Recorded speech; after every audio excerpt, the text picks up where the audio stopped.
Alléluia. Gloire à Dieu, gloire à Dieu. Ce matin, je vais vous parler d'un sujet qu'on n'aborde pas très souvent, mais qu'il faut aborder peut-être. Vous savez, le grand Lester Sumrall a dit, lorsque on ne prêche plus sur le diable et sur la délivrance nécessaire dont on a besoin dans l'Église et le monde, alors l'ennemi envahit les nations et prend de plus en plus de place, n'est-ce pas? Donc, nous ne devons pas être ignorants. J'aimerais que vous lire 2 Corinthiens 2, verset 10. Pour commencer, je veux prier. Seigneur, je te remets ce moment de message, Seigneur, afin que tu le conduises. Alléluia. Et tu nous éclaires et tu nous libères, Seigneur. Nous en avons besoin ce matin, tu nous libères, Seigneur. Il y a une grande libération qui prend place dans ce lieu, Seigneur, au nom puissant de Jésus. Alléluia. 2 Corinthiens 2, verset 10, il est dit... Or, à qui vous pardonnez, je pardonne, et je pardonne aussi. Et ce que j'ai pardonné, si j'ai pardonné quelque chose, c'est à cause de vous, en présence de Christ. Alléluia. Afin de ne pas laisser à Satan l'avantage sur nous, car nous n'ignorons pas ses desseins. Beaucoup de chrétiens ne voient pas Satan dans leur vie, sont aveugles, et pensent que voilà, tout ça, tout est naturel, tout est normal. Non, quand on est chrétien, on sait qu'on a un ennemi et on ne peut pas s'arrêter de le combattre, on ne peut pas ne pas voir ses œuvres, ne pas voir ses actions et ses ruses. Parce que dans la vie, Satan avance masqué. Aujourd'hui, nous avons des masques, mais Satan se cache. Mais il a des ruses et ces ruses sont toujours pour détruire la foi des croyants, pour les détourner de la voie qui est à l'œuvre, pour créer des obstacles. Et nous allons voir ces choses ce matin. Mais je voudrais vous dire une chose, si nous sommes des intercesseurs, alléluia, la puissance du pardon, alléluia, on peut dire coupe vraiment le chemin de l'ennemi. Satan ne peut pas supporter le pardon parce qu'il sait ce que ça représente.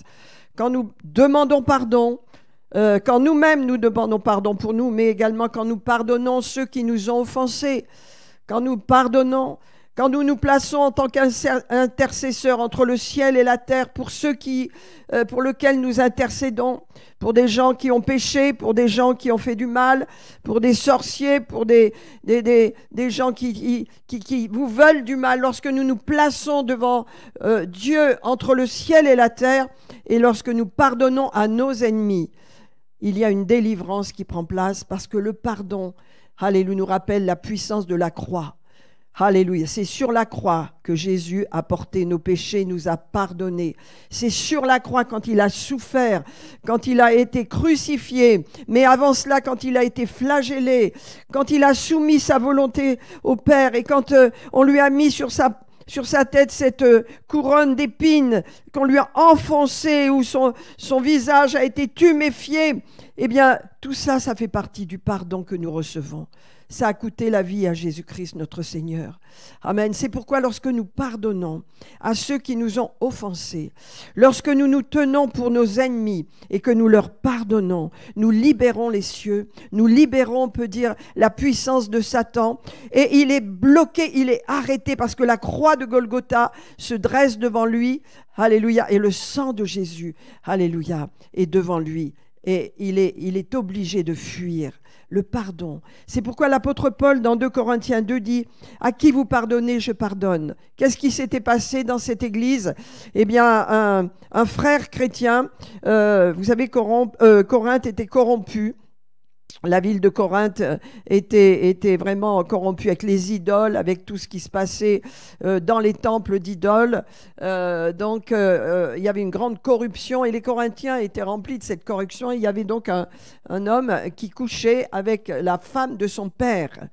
Et les chrétiens trouvaient ça normal, ne l'avaient pas repris, ne l'avaient pas mis de côté en lui disant tu peux pas faire ça. Donc il y avait une acceptation du péché, un aveuglement. Et l'apôtre Paul dit mettez-le à part, qu'il soit vraiment mis de côté et ne vous tenez pas auprès de lui. Il doit se repentir, il doit changer. Donc cet homme, en fin de compte, à cause du fait qu'il a été séparé des croyants de l'Église, il s'est senti mal et il s'est repenti. Et donc l'apôtre Paul écrit de nouveau aux Corinthiens en leur disant « À qui vous pardonnez, je pardonne aussi ». Parce que vous avez pardonné à cet homme.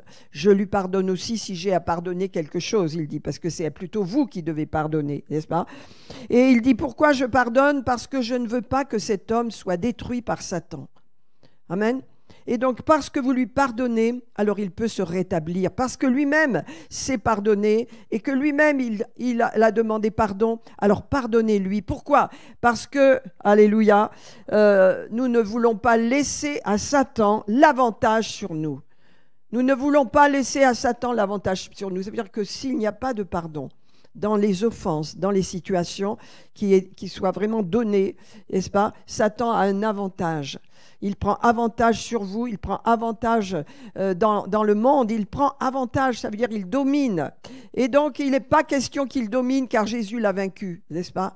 Je parle de Satan et nous allons voir tout à l'heure ce qu'est Satan vraiment, n'est-ce pas? Car nous n'ignorons pas ses desseins.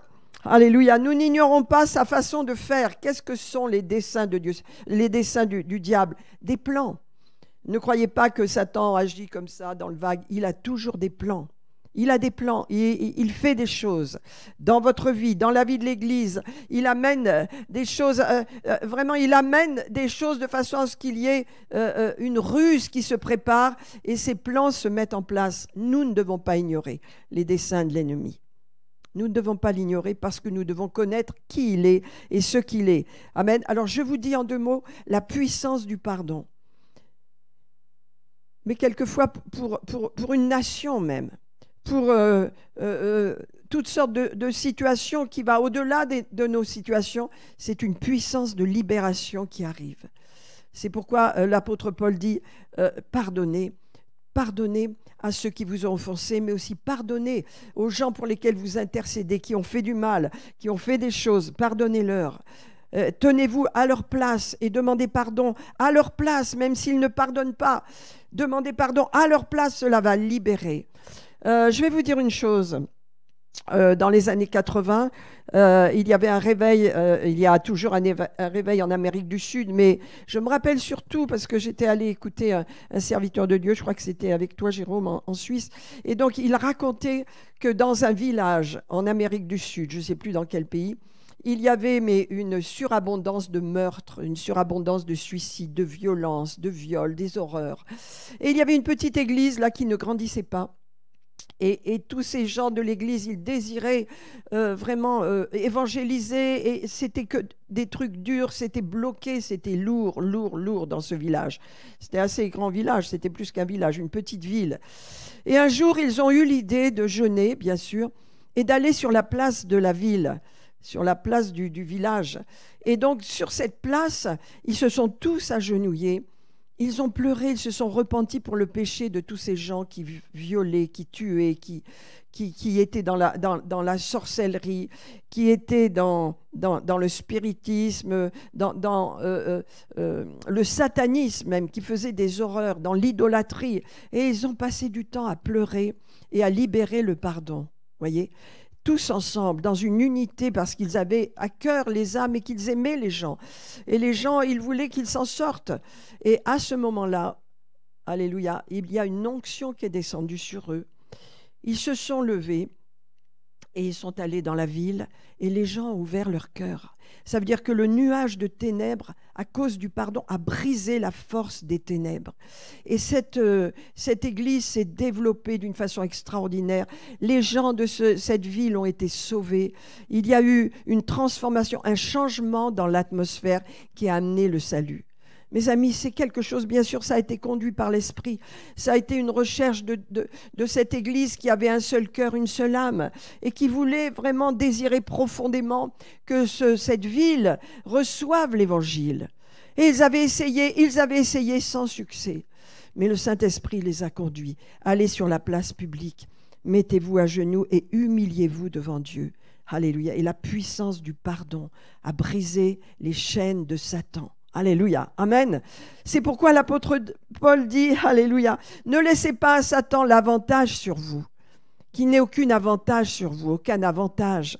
Quand vous intercédez, quand vous priez, bien sûr dans votre vie personnelle, dans votre famille, mais quand vous priez pour quelqu'un avec qui vous avez été en conflit ou quelqu'un qui fait du mal, alléluia, n'oubliez pas que le pardon brise les chaînes, détruit les chaînes. Amen. Alors j'aimerais qu'on regarde Ézéchiel 28 ce matin pour qu'on ait une idée un petit peu de qui est ce Satan. Satan, vous savez, quand on dit « Oh là là, toute la terre est remplie de violence, il y a tellement de mauvaises choses », oui, mais tu ne sais pas d'où ça vient. Bien sûr que ça vient du péché de l'homme et ça vient aussi de Satan. Satan qui est vraiment H-A-I-T, qui a de la haine pour l'humanité créée à l'image de Dieu. Alors, la première, Ézéchiel 28, tout le premier chapitre jusqu'au verset 10 nous parle de celui qu'on appelle le prince de Tyr, qui est un homme politique, qui est celui qui dirige la ville de Tyr, n'est-ce pas? Donc, c'est un homme, ça n'est pas un dieu, ni ce n'est pas Satan, c'est un homme. Mais ensuite, il va parler au verset 11 du roi de Tyr. Et là, nous avons une entité surnaturelle, spirituelle, qui n'est pas un homme. Regardez, on va le dire en quelques mots. Verset 12, « Fils de l'homme, prononce une complainte sur le roi de Tyr et tu diras, ainsi parle le Seigneur, l'Éternel. » Et là, voilà qui était Satan. Avant d'être Satan, il était Lucifer. Et rappelez-vous, il a été créé par Dieu. Et en lui, il s'est trouvé l'iniquité. D'où vient l'iniquité? Elle vient de son cœur à lui, de Satan, de cette puissance spirituelle créée par Dieu qui a corrompu sa voix. Tout mal vient de lui. Tout mal vient de lui. Aucun mal ne vient de Dieu. Amen. Alors regardez, le mystère de l'iniquité, on comprendra au ciel parce qu'on ne comprend pas exactement pourquoi il a pu corrompre son cœur. Mais c'est un mystère et tous les mystères seront éclairés dans la présence de Dieu. Alors il est dit, fils de l'homme, prononce cette complainte. Tu diras, en ce qui concerne le roi de Tyr, et vous allez voir que c'est une entité surnaturelle et spirituelle. Tu mettais le sceau à la perfection. Aucun homme n'est parfait. Donc il s'agit déjà de quelqu'un qui était parfait. Tu étais plein de sagesse, parfait en beauté. Tu étais en Éden, le jardin de Dieu. Donc aucun homme n'était là. Tu étais en Éden, le jardin de Dieu. Tu étais couvert de toute espèce de pierres précieuses, de sardoine, de topaze, de diamants, de chrysolite, d'onyx, de jaspe, de saphir, d'escarbouche, d'émeraude et d'or. Couvert, habillé, et nous savons que dans l'Apocalypse, auprès de Dieu, il y a ces pierres précieuses, n'est-ce pas? Et il est dit de même, que tes tambourins et tes flûtes étaient à ton service, préparés pour le jour où tu fus créé. Ça veut dire qu'il dirigeait la louange. C'est pourquoi il y a tant d'opposition dans la louange, parce que Satan n'aime pas qu'on loue Jésus-Christ, le Seigneur. Et il y a tellement de puissance dans la louange, n'est-ce pas? Mais lui, il dirigeait la louange dans le ciel. Il avait des anges avec lui qui étaient dans la louange. Et lorsqu'il a été précipité, c'est ces anges-là qui sont devenus des démons, qui ont perdu leur gloire et qui sont devenus des entités tellement cruelles, avec le même cœur que Satan. Mais pour le moment, on nous décrit Lucifer. Donc, ce n'était pas encore Satan.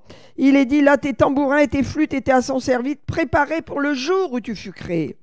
Tu étais un chérubin protecteur. Donc, vous savez, il y a plusieurs hiérarchies parmi les divinités que le Seigneur a créées, les anges. Et donc, les chérubins étaient devant le trône de Dieu, n'est-ce pas? Ils protégeaient le trône de Dieu, adoraient le trône, adoraient Dieu. Tu étais un chérubin protecteur aux ailes déployées. Je t'avais placé et tu étais sur la sainte montagne de Dieu. Tu marchais au milieu des pierres étincelantes et tu as été intègre dans tes voies jusqu'au jour, n'est-ce pas? Jusqu'à ce que l'iniquité fût créée chez toi, fût trouvée chez toi. Ça veut dire que Satan, et quand vous lisez Ésaïe 18, vous verrez que Satan n'avait qu'un désir, c'est monter, prendre la place de Dieu, se faire adorer comme Dieu. Donc il est dit que, voilà, tu as été intègre dans toutes tes voies jusqu'au jour où l'iniquité a été trouvée en toi, Par la grandeur de ton commerce, tu as été rempli de violence. Tu as péché et je te précipite de la montagne de Dieu. Je te fais disparaître, chérubin protecteur du milieu des pierres étincelantes. Ton cœur s'est élevé à cause de ta beauté. Tu as corrompu ta sagesse en ton éclat, par ton éclat. Je te jette par terre et je te livre en spectacle, n'est-ce pas, au roi. Alléluia. Donc voilà, donc là nous avons une description de Lucifer qui devient Satan et qui a corrompu toute sa beauté, toute sa gloire que Dieu lui avait donnée, et son cœur a été privé de la gloire de Dieu, et donc l'iniquité dans sa totalité est venue dans son cœur, et tous les anges qui ont été déchus, qui sont tombés avec lui, eh bien ont été répandus sur la terre. Et donc c'est de cela dont je vais vous parler. D'où vient le mal, mais également nous devons savoir que Satan a été créé par Dieu et qu'il est puissant, qu'il y a une puissance sur la terre et qu'on peut lui donner de la puissance. Et nous allons voir quelques points, quelques domaines, quelques arènes, on peut dire, où Satan agit aujourd'hui dans le monde afin d'être éclairé. Amen. Donc ce qu'on doit savoir, c'est que Jésus a dit, je voyais Satan dans Luc 10 tomber du ciel comme un éclair. Et il rajoute, je vous ai donné pouvoir et toute autorité sur les serpents, sur les scorpions, alléluia, et sur toute la puissance de l'ennemi, et rien, non rien ne pourrait vous nuire. Donc Satan a été projeté sur terre, Jésus est venu. Alléluia, il a repris l'autorité que Satan avait eue et a sur la terre, et il nous l'a donnée. C'est pourquoi nous avons un combat, et c'est pourquoi nous devons avoir les yeux ouverts et ne pas être uniquement intellectuel et rempli de sagesse humaine. Non, il y a un combat, n'est-ce pas? Rappelez-vous, Éphésiens 6:10 nous dit, nous n'avons pas à lutter contre la chair et le sang, mais contre les autorités, contre les puissances des ténèbres, contre les princes de ce monde de ténèbres, les esprits méchants dans les lieux célestes. Amen. Alors, on voit que qu'est-ce qui a projeté Satan sur la terre à cause de son iniquité? Il n'y a qu'un seul mot, mes amis, c'est l'orgueil. L'orgueil est à la base de tout péché. Et l'orgueil, nous l'avions tous dans notre cœur. On a tous été orgueilleux et on a tous de l'orgueil. Et c'est pourquoi dans le christianisme, il y a ce pardon qui nous est offert, ce pardon qui nous est donné en Jésus, et cette possibilité de pardonner, ce qui nous garde dans l'humilité. Parce que l'humilité, c'est une qualité de cœur que les chrétiens ont quand ils sont revêtus de l'esprit. Quand vous êtes revêtus de l'esprit, que vous marchez dans l'esprit, l'orgueil ne peut pas cohabiter avec le Saint-Esprit. L'orgueil ne peut pas cohabiter. Or, qui n'a pas eu à combattre son propre orgueil? Chacun de nous, nous avons eu un combat à ce sujet.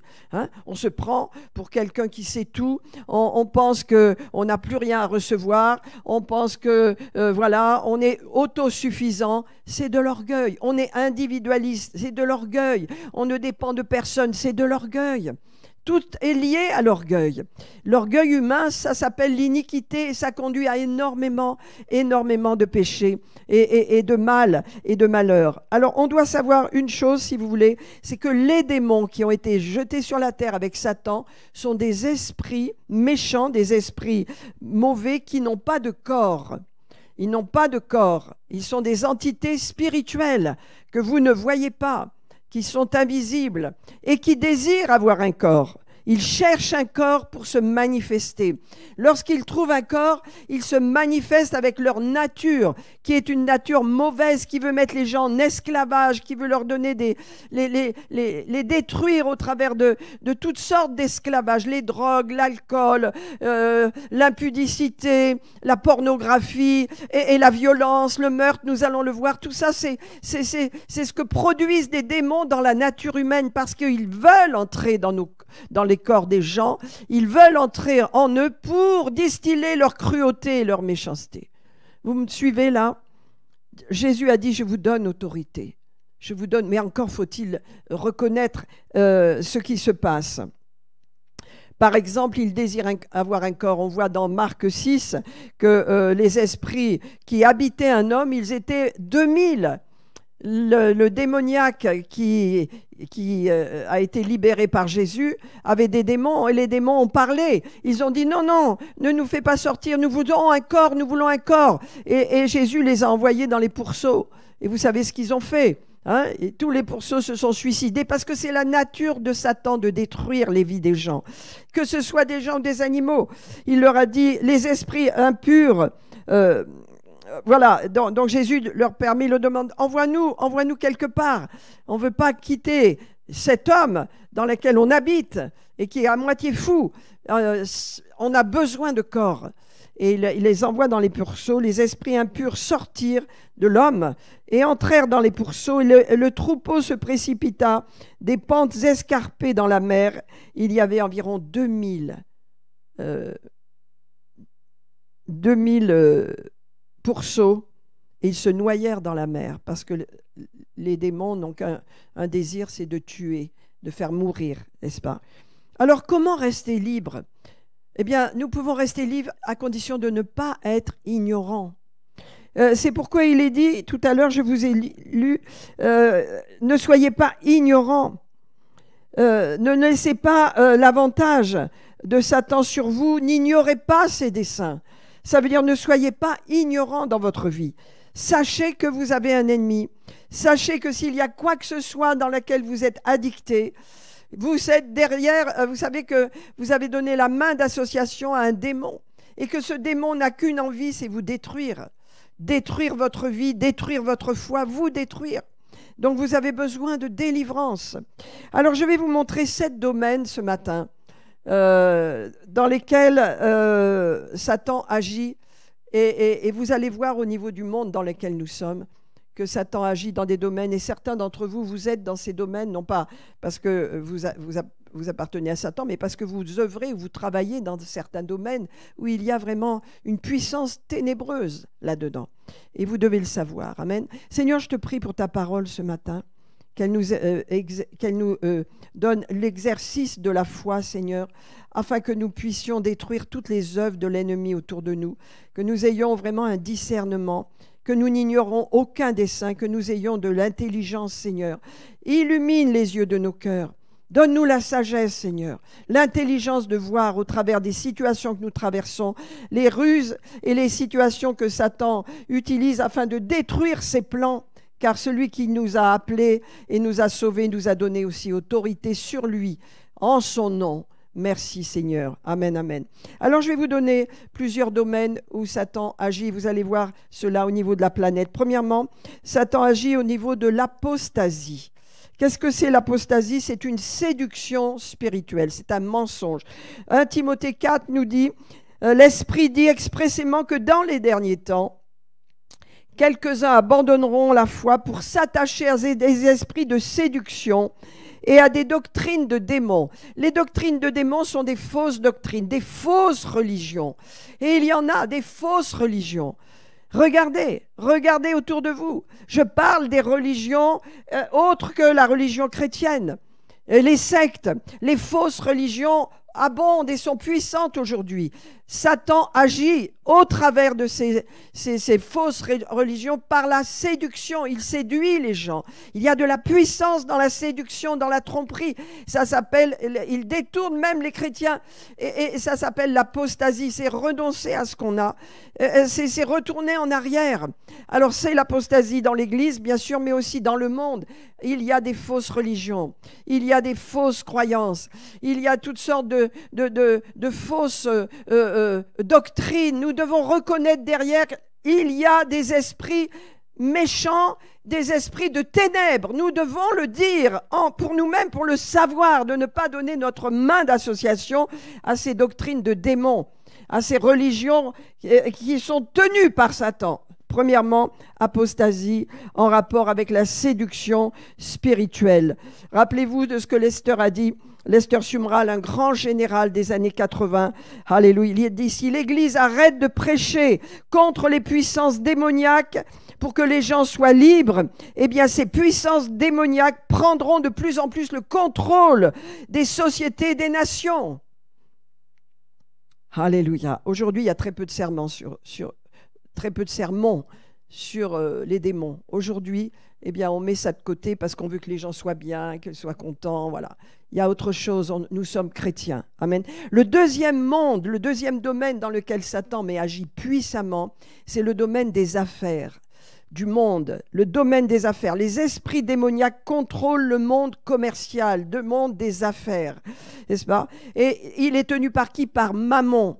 Mammon, c'est le faux Dieu, on peut dire, c'est vraiment Satan lui-même qui tient le monde des affaires, le monde de l'argent.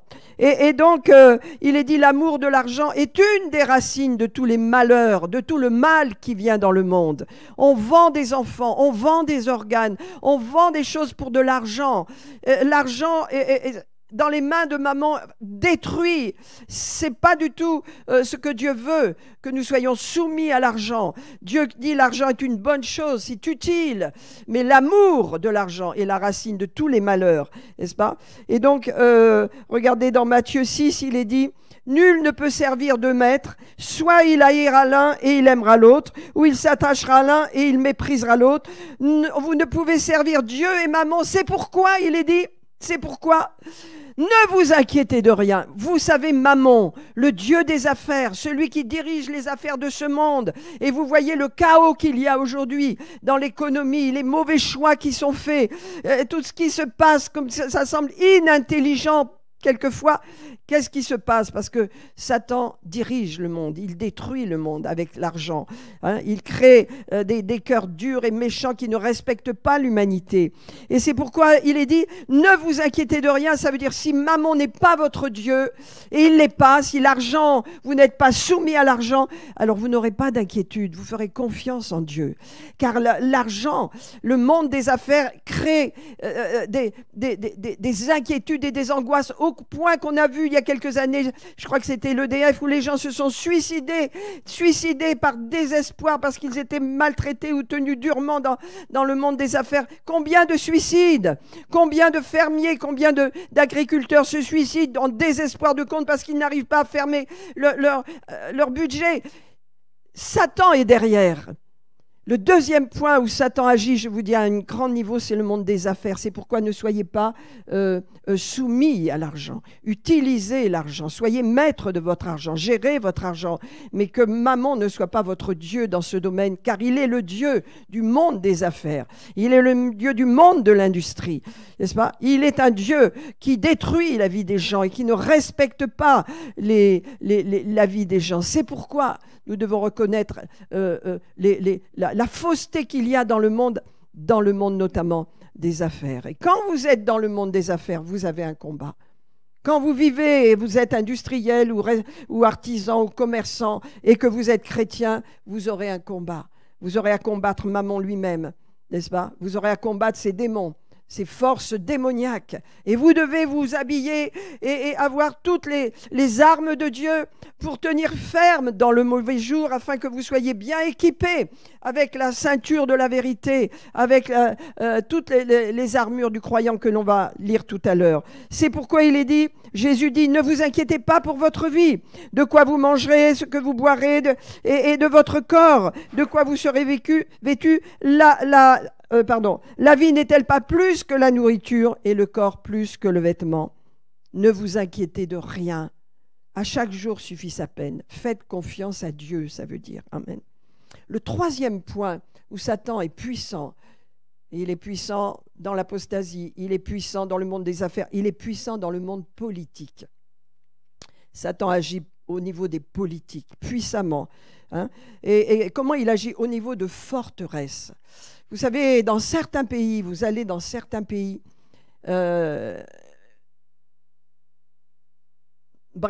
allez en Afghanistan par exemple en ce moment, vous verrez les forteresses.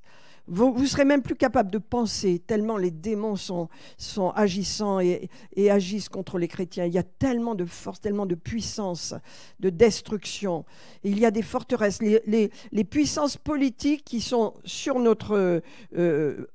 en position d'autorité, donc, libèrent des forteresses sur les nations, sur les pays. Et ça fait quoi? Ça fait que les gens pensent de la façon dont l'autorité qui dirige le pays pense. Et les autorités qui dirigent le pays ne sont pas des chrétiens nés de nouveau, ne sont pas des gens qui ont la sagesse de Dieu. Donc il y a des forteresses dans la pensée des gens qui sont imbriquées dans leur pensée. Hier, je parlais avec, on a vraiment un merveilleux artisan qui s'appelle Monsieur Topal, c'est un homme formidable. Et il revient de Turquie, il a de la famille là-bas, et il nous dit combien le pays est béni, combien les gens sont contents de leurs dirigeants, combien il y a des améliorations dans le pays social extraordinaires. Qu'est-ce qu'on entend, nous? Le contraire. Mais lui, il a de la famille là-bas, et les gens lui racontent tout ce qui se fait de bien là-bas pour le pays. Donc, vous voyez, c'est des notions complètement différentes. Nous, on a un lavage de cerveau où on nous dit tout le contraire. Et c'est comme ça. Pourquoi? Parce qu'on est sous des autorités qui construisent en nous des forteresses dans la pensée. Et ça, c'est quelque chose que vous retrouvez dans Daniel. Premièrement, regardez, il y a des autorités spirituelles démoniaques dans chaque nation. Sur la France, sur l'Italie, sur la Russie, sur la Chine. Il y a des puissances ténèbres qu'on appelle des principautés qui dirigent. Il peut y en avoir dans les quartiers. Tout dépend de l'activité démoniaque qui se fait. Cela libère des puissances démoniaques, des autorités qui s'installent parce qu'elles sont soutenues sur la terre par des actions démoniaques que les hommes font, parce que Satan n'a pas de puissance sans un corps. Ces démons n'ont pas de force sans un corps. Ces démons veulent entrer dans les corps, ils veulent dominer pour faire et agir au travers de la sorcellerie, du satanisme, pour faire ce qu'ils veulent faire, le mal, et surtout détruire les êtres humains. Amen. Alors, regardez, par exemple, dans Daniel 10, vous avez plusieurs passages dans Daniel, mais le chef du roi... Alors, Daniel a jeûné 21 jours. Le jeûne de Daniel, c'est un jeûne où il a mangé, mais il a mangé que des aliments simples, des légumes, des fruits, n'est-ce pas? Pas de pâtisserie, pas de vin, pas de mets en sauce, très peu de viande. Il a mangé simplement pendant 21 jours. Il a senti qu'il devait jeûner comme ça, parce qu'il travaillait, n'est-ce pas? Et au bout de 21 jours, voilà que l'ange est arrivé et lui a parlé et lui a dit, tu sais, j'ai eu un combat pour venir te libérer, la prophétie. Regardez ce qu'il dit au verset 13, le chef du royaume de Perse. Qui c'est le chef du royaume de Perse? C'est une autorité satanique établie sur les nations. Et ça, c'est la nation de Perse, c'est l'ancien Iran, n'est-ce pas? Le chef du royaume de Perse m'a résisté 21 jours. Alors, si vous pensez que être chrétien dans notre génération, c'est facile, ne croyez pas ça parce que vous avez du confort, parce que voilà, le frigo est plein, parce qu'on peut encore faire nos courses, parce que vous recevez une somme d'argent en fonction de votre travail et que vous pouvez payer vos charges. Ne croyez pas que c'est uniquement ça la vie. C'est pas ça la vie. La vie, c'est d'avoir un esprit fort et clair et de voir ce qui se passe dans le monde des ténèbres et d'agir en conséquence. Alléluia. C'est pourquoi Dieu veut réveiller son Église, la remplir de feu, afin qu'elle apporte la bonne nouvelle aux gens, que les gens se tournent vers Jésus et que le diable perde de sa force, parce que ses œuvres sur la terre sont puissantes à Satan. Il ne faut pas oublier, il se passe dans les coulisses et dans les maisons des choses que vous n'imaginez pas. Il y a des sorcières et des sorciers dans ce pays, et même dans cette Église, qui peuvent venir et qui trafiquent chez eux ou chez elles pour faire du mal, pour libérer des puissances des ténèbres. Lorsque nous amenons une personne à Jésus, Satan perd de sa puissance. Lorsque l'Église se lève dans l'autorité, Satan perd de sa puissance. Nous devons nous réveiller. Regardez ce que l'ange va dire. Le chef, ça veut dire l'entité spirituelle satanique du royaume de Perse m'a résisté 21 jours. Voici, Michael, l'un des principaux chefs de Dieu, des principaux anges de Dieu, est venu à mon secours. Ça veut dire qu'il y a des anges qui sont appelés des messagers. Et c'était lui, il était appelé à donner un message. Mais il y a des anges qui combattent. Michael est un ange qui combat, n'est-ce pas? Et donc, il est venu à mon secours et je suis demeuré là auprès des rois de Perse. Amen. Ça veut dire, je suis là pour toi, je vais te délivrer un message et pour les tiens. Amen. Et nous avons maintenant son message. Et il a dit, après que je serai allé là, je vais aller vers les Grecs. Parce que, de nouveau, il y a des principautés, des autorités sur chaque nation. Qu'est-ce qu'elles font, ces principautés, ces autorités sur les nations, soutenues par les fausses religions? Elles créent en nous des pensées qui s'appellent des forteresses. les forteresses de la pensée. On appelle la culture. Dans un pays, on a une culture, une façon de voir, une façon de penser. Nous sommes humanistes à fond, à tel point qu'on ne discerne même plus ce qui est bon de ce qui est mauvais. On va appeler le criminel, on va l'appeler bon, et puis la victime, on ne va pas s'en occuper, parce qu'il y a une forte puissance de forteresse dans la pensée des gens qui vivent dans nos pays. Dans d'autres pays, c'est autrement. Ça ne veut pas dire que c'est mieux, c'est moins bien, mais il faut bien vous dire que c'est des forteresses qui agissent au travers du monde politique. C'est une des troisièmes forteresses, des troisièmes domaines dans lesquels Satan agit. L'apostasie, séduction spirituelle. Il y a des chrétiens qui sont séduits spirituellement, ils ne veulent entendre que des bonnes choses. Ils veulent écouter du matin au soir des messages où on les élève, on les élève, on les élève. C'est bien, on en a besoin. Mais attention, ça n'est pas que ça. Il y a des persécutions, il y a des sacrifices, il y a des gens aujourd'hui qui donnent leur vie. Allez voir au Pakistan, allez voir en Afghanistan et même en Afrique, dans certains pays musulmans, où des gens meurent, sont décapités pour leur foi. Alléluia. Donc la vie chrétienne, c'est pas toujours se sentir bien, moi je. Ça n'a rien à voir avec l'évangile. L'évangile, c'est pas moi, c'est les autres. L'évangile, c'est une bonne nouvelle pour les autres. C'est pas que moi, parce que sinon on est dans un autre système, dans un autre monde, et ça n'a rien à voir avec l'évangile. Quand Jésus a dit, vous serez mes témoins, eh ben c'est ça ton appel. C'est d'être un témoin de Jésus-Christ pour les gens autour de toi. Amen. Alors, troisième puissance, le monde politique. J'ai noté qu'on peut sentir ces puissances quand on va... Moi, je me rappelle, je suis allée au Canada, j'étais beaucoup plus jeune, et j'ai eu un long séjour là-bas. J'ai goûté vraiment à ce pays. À l'époque, je ne sais pas maintenant comment ça se passe, mais je sentais une telle paix. Il y avait de belles églises, il y avait de grandes églises, j'allais là-bas, mais même dans toutes les malls où je suis allée, tout, il y avait une paix, une grande paix, pas d'énervement, pas d'excitation. Je prends l'avion pour rentrer, j'arrive à Paris, une excitation, ça m'a choquée. Pourquoi? Parce que je venais d'un pays où il y avait de cette paix partout, beaucoup plus qu'ici. Et ici, on est un petit pays, les gens sont très énervés. Hein, c'est comme en Italie, c'est très énervé. Il y a du café très fort. Et c'est notre état de stress. Ce monsieur qui me parlait de la Turquie me dit, mais les gens prennent le temps de vivre là-bas, c'est pas la même philosophie de vie. C'est des des forteresses qu'il y a sur les pays différentes, n'est-ce pas? Alors, une troisième forteresse, je vous l'ai dit, c'est le monde politique. Ne rêvons pas, si nous sommes accros à la politique, c'est vrai, en tant que citoyens, nous devons voter, mais attention, ne mettons pas notre énergie, notre passion là-dedans. Nous appartenons à un royaume qui n'est pas de ce monde. Amen. Et si notre vote est important, nous devons dépassionner les choses. Amen.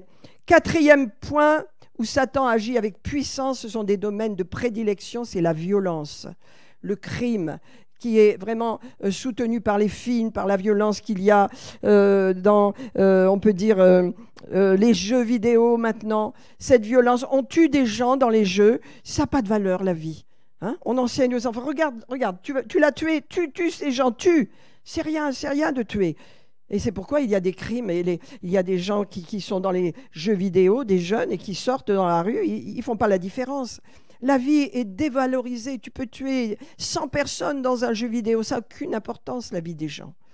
Donc la violence est le lieu de prédilection du Satan à travers les crimes, à travers la violence, qu'elle soit religieuse, comme on l'a vu avec comment on appelle ça, voilà, les attentats, comme dernièrement à Nice et ailleurs. C'est la violence. Satan, c'est son domaine de prédilection dans lequel il agit. Nous avons autorité. L'occultisme, c'est une grande puissance, l'occultisme. Et c'est pourquoi je vous dis, lorsque Satan déploie ses ailes et trouve des gens dans lesquels il peut entrer, n'est-ce pas, tranquillement, et libérer sa façon d'être, de penser, maudire les gens, libérer des flèches de haine, bâtir des autels sataniques contre les églises, contre les croyants, qu'est-ce qui se passe? Ça ralentit l'œuvre de Dieu, ça. Et souvent, les chrétiens n'ont même pas d'autorité pour combattre et pour voir ce qui se passe dans l'esprit. parce qu'il faut du discernement. À travers l'occultisme, Satan règne. Il règne à Hollywood. Ne vous y trompez pas, Hollywood est un repère satanique maintenant. Il règne dans beaucoup de villes américaines, dans beaucoup de villes en France aussi. Il y a des lieux, par exemple, quand il y avait le président Trump, il y a eu un rassemblement de milliers de sorcières qui se sont rassemblées devant la Maison-Blanche pour maudire le président, pour maudire un homme. Et les médias ont regardé tout ça, ont filmé. Oh, oh, oh. Aucune opinion de bien ou de mal. Non, non. Voyez, ça se passe sous nos yeux. Qu'est-ce qui se passe dans notre pays? C'est la même chose. Ne croyez pas, mais c'est caché. C'est la même chose. Dans ce pays, là où nous sommes à Vichy, il y a énormément de voyances. Les gens vont chez les voyantes. C'est satanique, ce sont des esprits sataniques. Ce sont des esprits démoniaques qui détruisent les gens. Alors vous voyez, dans des familles, d'un seul coup, il y a un drame, il y a une tragédie, il y en a un qui se pend, il y en a un qui se tue, il y en a un suicide, il y a un accident, tout le monde est mort dans une voiture. Mais ils sont allés chez les voyantes, ils sont allés chez les sorciers. Qu'est-ce qui se passe au niveau de Pogba maintenant? Est-ce que vous allez le respecter, cet homme? Il va chez les marabouts pour faire maudire son collègue de sport, n'est-ce pas? Qui s'appelle... Mbappé, voilà, c'est ouvert. Alors, vous allez écouter les médias, ils n'ont aucune opinion là-dessus. C'est bien, tous les jeunes vont courir chez les marabouts. Voilà où nous en sommes. Satan s'amuse. Il a de la facilité. Et nous, chrétiens, nous devons être alertés. Pourquoi je vous dis ça? Parce que nous devons être alertés nous-mêmes. Nous devons reconnaître qu'il y a un ennemi et qu'il ne doit pas avoir de place dans notre vie. Amen. Je continue. Cinquièmement, l'occultisme. Sixièmement, la maladie. Ne croyez pas que la maladie, c'est naturel. La maladie, eh bien, vient tout droit de Satan. Et aujourd'hui, alors que nous sommes au 21e siècle, les hôpitaux sont pleins. Vous allez à l'hôpital de Vichy, c'est une fourmilière de gens malades. Il n'y a que de la maladie, maladie, maladie. Alors il y a les germes, alors il y a les virus, alors il y a les maladies héréditaires et ça n'arrête pas. Pourquoi? Et pourtant, on est au 21e siècle. Satan agit au travers de la maladie. Jésus a été très clair. Il a porté nos maladies sur la croix. Il nous a libérés de la puissance de la maladie. Il est mort pour nous, afin que nous soyons en bonne santé par la foi en son œuvre, par le sang de Jésus. Et Jésus est entré une fois dans une synagogue et il a vu une femme qui était courbée, qui marchait comme ça. Et il lui a dit, « Femme, tu es libérée de ton infirmité. » Esprit d'infirmité. Jésus a porté l'esprit d'infirmité. L'arthrose, l'arthrite, toutes ces maladies héréditaires, ces douleurs articulaires, c'est un esprit d'infirmité. Combattez-le si vous avez des douleurs. Combattez. Alléluia. Par la foi, déclarez merci Jésus. L'esprit d'infirmité est vaincu. Il a été lié, chassé, il est vaincu. Je ne l'accepte pas. Ma fille me racontait dernièrement... ils reçoivent des serviteurs de Dieu extraordinaires, des gens qui ont plus de 75 ans, qui sont dans une santé remarquable.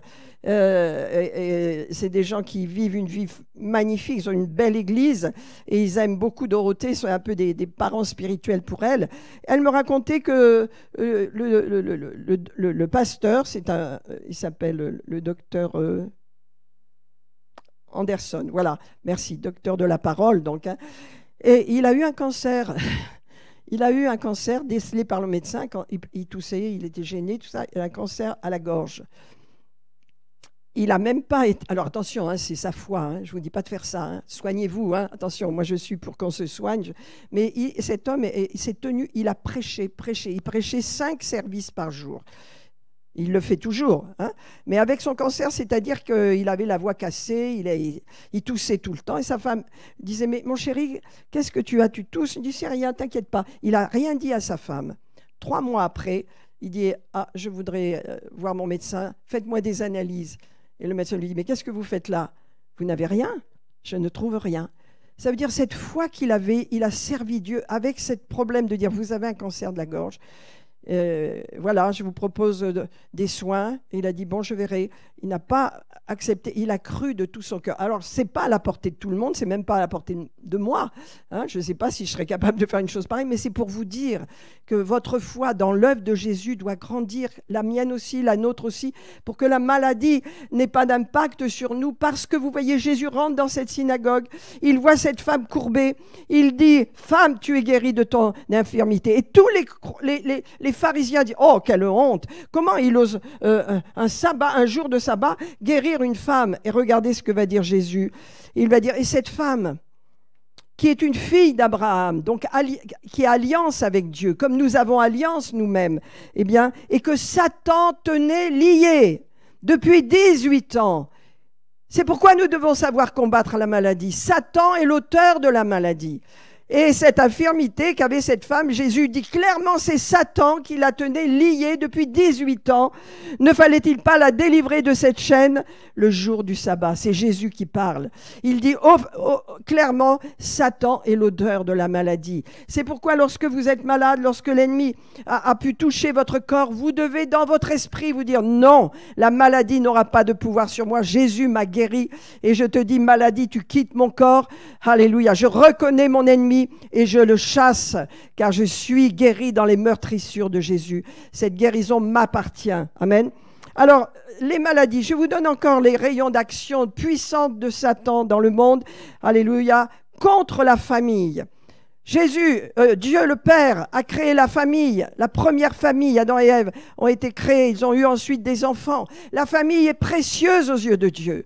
Or, Satan est contre la famille, à un point tel que maintenant, des hommes avec des hommes se marient, des femmes avec des femmes se marient, des enfants, on leur dit, tu ne sais plus, je ne dis pas que tu es une fille, je ne dis pas que tu es un garçon. Confusion des sexes pour amener la destruction des personnes dans ce qu'elles sont vraiment. Hein? Mais c'est grave ce qui se passe de nos jours. Qu'est-ce que vous croyez qui s'est passé avant le déluge?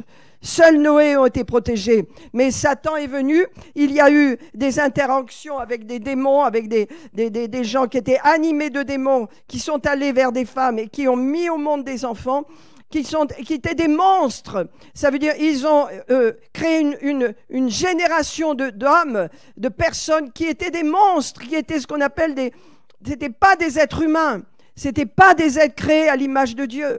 Ça n'était pas ça, c'était des entités différentes. C'est pourquoi Dieu les a détruits, parce qu'il n'y avait que du mal qui se faisait. Et le déluge, c'est la destruction d'une humanité entière qui était là avant Noé. Or, Noé a été gardé et il a été protégé. Et nous venons de Noé, n'est-ce pas? C'est pourquoi je vous dis, Satan est contre votre humanité. Et ce que vous êtes créé à l'image de Dieu, Satan est contre cela. Aujourd'hui, n'est-ce pas, la famille est détruite la plupart du temps. Dieu merci, il y a encore des familles qui sont gardées et c'est une bonne chose. Mais vous devez savoir que les puissances démoniaques sont contre le mariage d'un homme et d'une femme. Hein.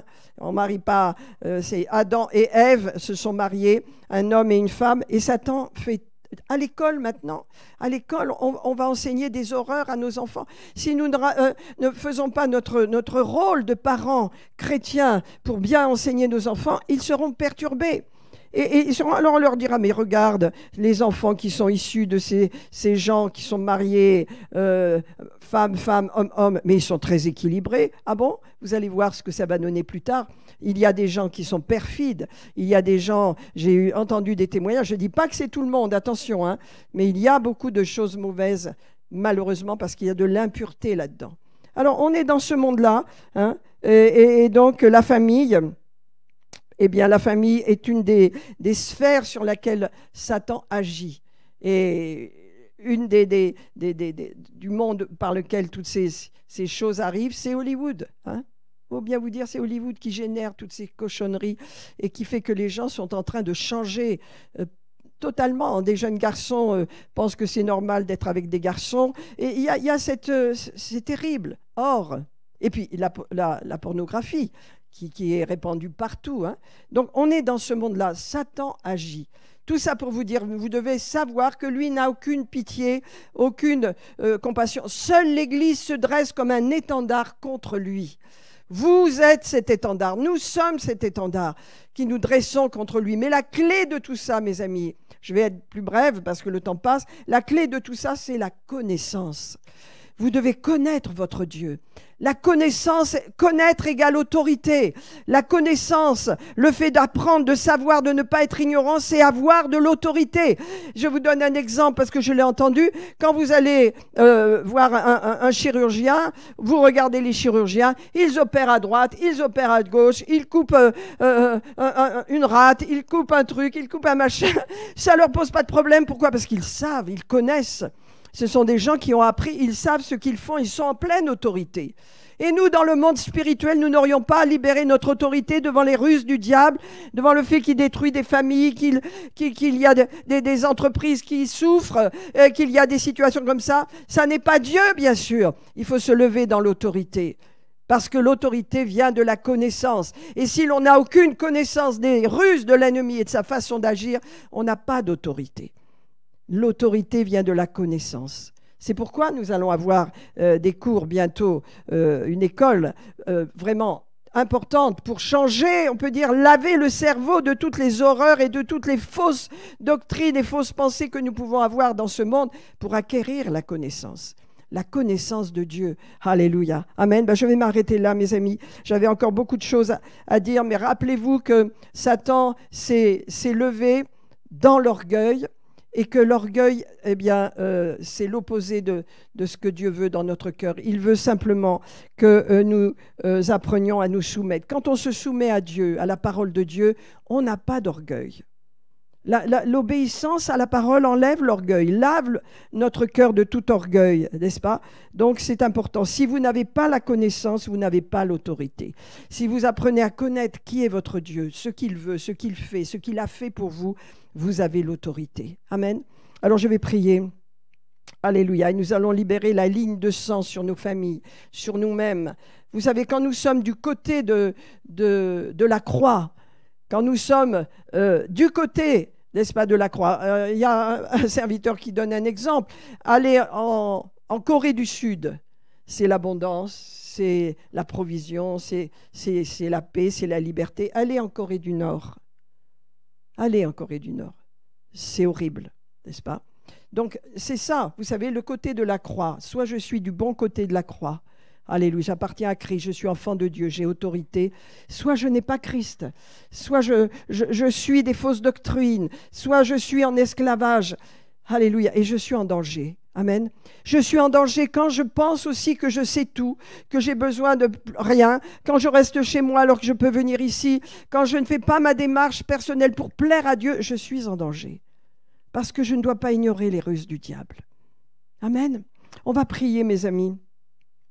La première chose peut-être qu'on peut faire, et je vous le dis, humilions-nous devant le Seigneur, demandons-lui pardon pour chaque fois que nous avons eu de l'orgueil, quoi que ce soit, que Dieu garde nos cœurs dans l'humilité. Seigneur, ce matin, ensemble nous voulons prier, ensemble nous voulons humilier notre âme devant toi, Seigneur, et nous te remercions de nous pardonner, Seigneur, tous nos péchés, et de nous laver par ton sang précieux, Seigneur, car nous voulons rester du côté de la croix, Seigneur. Alléluia, là où nous avons notre rédemption, là où nos péchés sont pardonnés, là où nous avons la vie de Dieu, là où nous avons la guérison, Seigneur, là où nous pouvons humilier notre âme devant toi, Seigneur, et être totalement libres de tout orgueil, Seigneur Jésus. Vous savez que tous ceux qui sont dans l'occultisme sont dans l'orgueil. Tous ceux, les sorciers, tout ça, c'est tout dans l'orgueil. Les fausses religions, c'est tout lié à l'orgueil. Réfléchissez, analysez. Mais nous, chrétiens, alléluia, le Seigneur nous a appelés à nous humilier devant Dieu, à recevoir son esprit. Et l'esprit de Dieu, le Saint-Esprit, nous conduit dans l'humilité. Ça veut dire, Seigneur, j'ai besoin de toi. Quand vous dites ça, mes amis, vous êtes dans l'humilité. Seigneur, j'ai besoin de toi. On a chanté « Je te donne tout, Seigneur ». C'est de l'humilité. L'orgueil ne dit pas ça. L'orgueil ne parlera pas comme ça. Amen.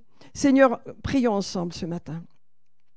Oui, Seigneur, alléluia. Nous avons reçu le message, Seigneur, Nous avons vu les domaines dans lesquels l'ennemi agit et que vraiment il a de la puissance, nous le savons, mais nous ne voulons pas lui rendre gloire. Au contraire, nous savons que nous, l'Église, nous avons cette puissance. Nous avons cette puissance de dominer sur lui. Alléluia. De ne pas nous laisser dominer, mais de dominer sur lui. Ce matin, nous prions, Seigneur, parce que nous sommes du bon côté de la croix. Et nous te louons parce que tu nous délivres, Seigneur. Si nous avons des addictions ce matin, si nous avons des mauvais penchants, si nous sommes laissés voler, par exemple dans le porno, en mettant nos yeux sur ce qu'on ne doit pas voir et en nous attachant à des choses violentes ou de séductrices, nous devons demander pardon à Dieu. La repentance est une clé de délivrance. Alléluia. Disons, Seigneur, disons-le ensemble, je te demande pardon. Oh, je m'humilie devant toi, Seigneur. J'humilie mon âme ce matin pour rester, Seigneur, dépendant de toi. Tu me libères, Seigneur, de tout ce qui a pu me tenir en esclavage ce matin. Que ce soit la drogue, que ce soit l'alcool, que ce soit la pornographie, que ce soit des mauvaises habitudes ou des mauvaises alliances, tu me libères ce matin, Père. Et je veux marcher dans tes voies, en dépendant de toi, Seigneur. Je rejette l'orgueil, Seigneur. Je ne veux pas être suffisant en moi-même, Seigneur.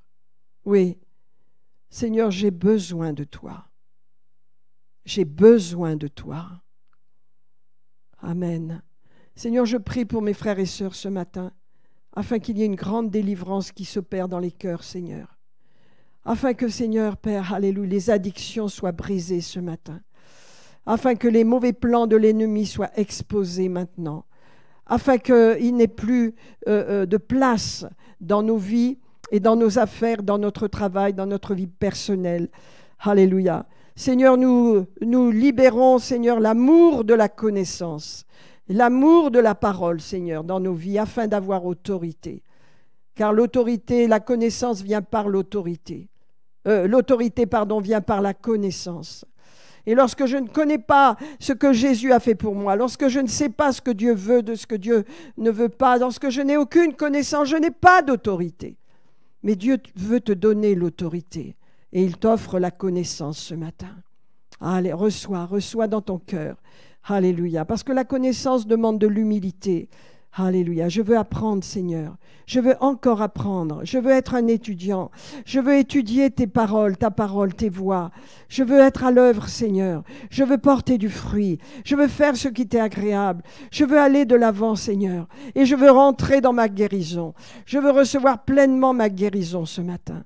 Alléluia. Je veux être libéré, Seigneur, de tout esclavage, de toute impureté, Seigneur, de toute mauvaise habitude, Seigneur. Je te demande pardon pour être allé chez les voyants. Je te demande pardon pour être allé chez les sorciers ou pour avoir négligé de confondre tout ce qui est de la sorcellerie dans ma vie. Je t'en demande pardon, Seigneur. Éclaire tes enfants, éclaire tous ceux qui en ont besoin ce matin, afin qu'ils aient une notion de façon à réprimer ces démons et à libérer les gens, à les sortir des ténèbres. Nous avons autorité, Seigneur.